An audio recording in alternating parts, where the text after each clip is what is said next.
Hello everyone, welcome back to Maha TET 2025 preparation series. आज आपण मराठीतील साहित्यिक, त्यांना मिळालेले पुरस्कार आणि मराठी भाषा याविषयीचा एक महत्त्वाचा टॉपिक आणि त्यावरील प्रश्न कव्हर करणार आहोत। तेव्हा व्हिडिओला सुरुवात करूया। प्रश्न क्रमांक 1, मराठी भाषेला अभिजात भाषेचा दर्जा कधी मिळाला? 2022, 2009, 2024 की 2007? आणि या प्रश्नाचं अचूक उत्तर असणार आहे पर्याय क्रमांक सी, 2024। मराठी भाषेला 3 ऑक्टोबर 2024 रोजी केंद्र सरकारने अभिजात भाषेचा दर्जा दिला। या महत्त्वपूर्ण निर्णयामुळे मराठी भाषेच्या सांस्कृतिक आणि भाषिक ओळखीला एक नवा आयाम मिळालेला आहे। आणि महत्त्वाचं म्हणजे 2024मध्ये हा दर्जा मिळालेला असल्याने आपल्या परीक्षेच्या दृष्टीने लेटेस्ट अशी ही माहिती आहे। आणि मराठी भाषा आणि अभिजात दर्जा याविषयीचा निदान एक तरी प्रश्न आताच्या TETमध्ये अपेक्षित आहे। प्रश्न क्रमांक 2 हा देखील मराठी भाषेच्या अभिजात दर्जाविषयीचाच आहे। मराठी भाषेला अभिजात भाषेचा दर्जा मिळावा यासाठी स्थापन केलेल्या समितीचे अध्यक्ष कोण होते? आणि पर्याय आहे ते रंगनाथ पठारे, आचार्य अत्रे, शरद पवार की डी एकनाथ शिंदे। मराठी भाषेला अभिजात भाषेचा दर्जा मिळावा यासाठी महाराष्ट्र सरकारने 2012मध्ये ज्येष्ठ साहित्यिक प्राध्यापक रंगनाथ पठारे यांच्या अध्यक्षतेखाली एक समिती स्थापन केली होती। आणि या समितीने आपला अहवाल केंद्राकडे सादर केला आणि अखेरीस 3 ऑक्टोबर 2024 रोजी केंद्र सरकारने मराठीला अभिजात भाषेचा दर्जा दिला। त्यामुळे पर्याय क्रमांक ए, रंगनाथ पठारे हे या प्रश्नाचे अचूक उत्तर येईल। देशात एकूण किती भाषांना अभिजात भाषेचा दर्जा मिळालेला आहे? 11, 7, 25 की 13? आणि आतापर्यंत भारतामध्ये एकूण 11 भाषांना अभिजात भाषेचा दर्जा देण्यात आलेला आहे। ऑक्टोबर 2024मध्ये मराठी, पाली, प्राकृत, आसामी आणि बंगाली या 5 भाषांना हा दर्जा देण्यात आला, ज्यामुळे एकूण संख्या 11 झालेली आहे। प्रश्न क्रमांक 4, आचार्य अत्रे यांनी लिहिलेले पुढीलपैकी कोणते पुस्तक नाही? मोरूची मावशी, तो मी नव्हेच, प्रीतिसंगम की अपूर्वाई? आणि अपूर्वाई हे पु ल देशपांडे यांनी लिहिलेले एक प्रवास वर्णन आहे। आणि मोरूची मावशी, तो मी नव्हेच, प्रीतिसंगम हे आचार्य अत्रेंची पुस्तके आहेत। त्यामुळे पर्याय क्रमांक डी, अपूर्वाई हे या प्रश्नाचे अचूक उत्तर येईल। कुसुमाग्रज हे टोपण नाव कोणत्या लेखकाचे आहे? वि. शिरवाडकर, रा. ग. गडकरी, पु ल देशपांडे की रवींद्र कानिटकर? आणि वि. शिरवाडकर हे कुसुमाग्रज या टोपण नावाने लेखन करतात। त्यामुळे पर्याय क्रमांक ए हे या प्रश्नाचे अचूक उत्तर येईल। पुढीलपैकी कोणते पुस्तक पु ल देशपांडे यांनी लिहिलेले नाही? व्यक्ती आणि वल्ली, असामी असामी, अपूर्वाई की अग्निपंख? वरील 3ही पुस्तकं ही पु ल देशपांडेंची आहेत। अग्निपंख हे APJ अब्दुल कलाम यांच्या द विंग्स ऑफ फायर या पुस्तकाचा मराठी अनुवाद आहे।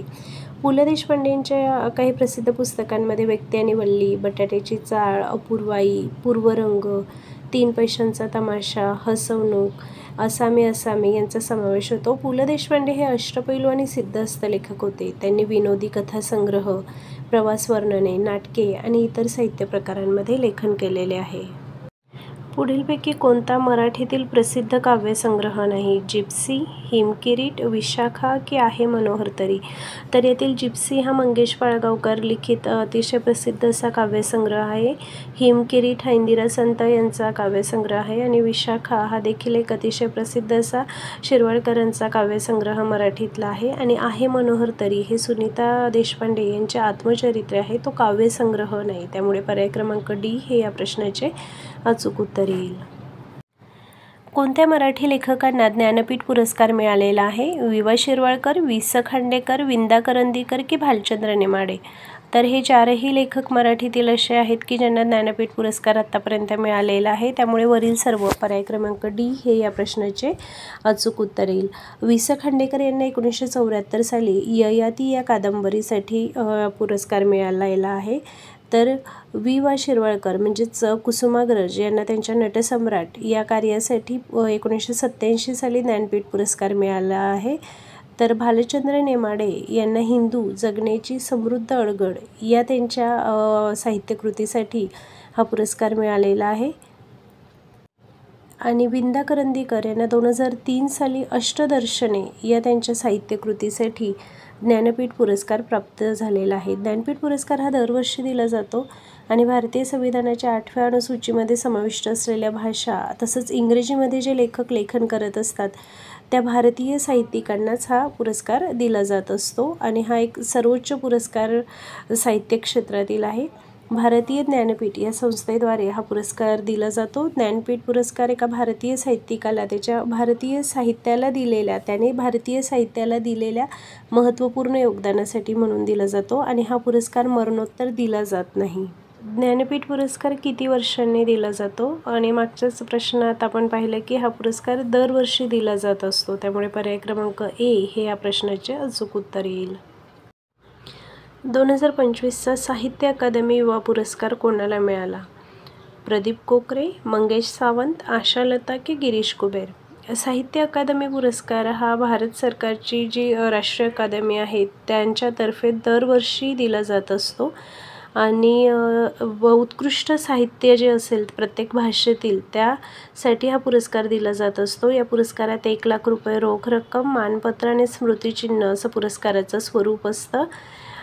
साहित्य अकादमी भारत सरकार हे पुरस्कार प्रदान करतं आणि दरवर्षी दिला जात असतो. तर 2025 सालचा जो साहित्य अकादमी युवा पुरस्कार आहे त्यासाठी प्रदीप कोकरे यांना हा जाहीर झालेला आहे आणि त्यांनी लिहिलेल्या खोल खोल दुष्काळ डोळे या त्यांच्या मराठी कादंबरीसाठी सन्मानित करण्यात आलेले आहे. त्यामुळे पर्याय क्रमांक ए प्रदीप कोकरे हे या प्रश्नाचे अचूक उत्तर येईल.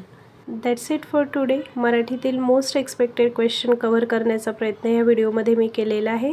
व्हिडिओ आवडला असेल, उपयुक्त वाटला असेल तर नक्कीच लाईक करा. ज्यांना आवश्यकता आहे अशांपर्यंत शेअर करा आणि चॅनलवर नवीन असाल तर कृपया चॅनलला सबस्क्राईब करा जेणेकरून आपल्याला अशाच प्रकारच्या नवनवीन व्हिडिओंचं नोटिफिकेशन मिळत राहील. थँक्यू.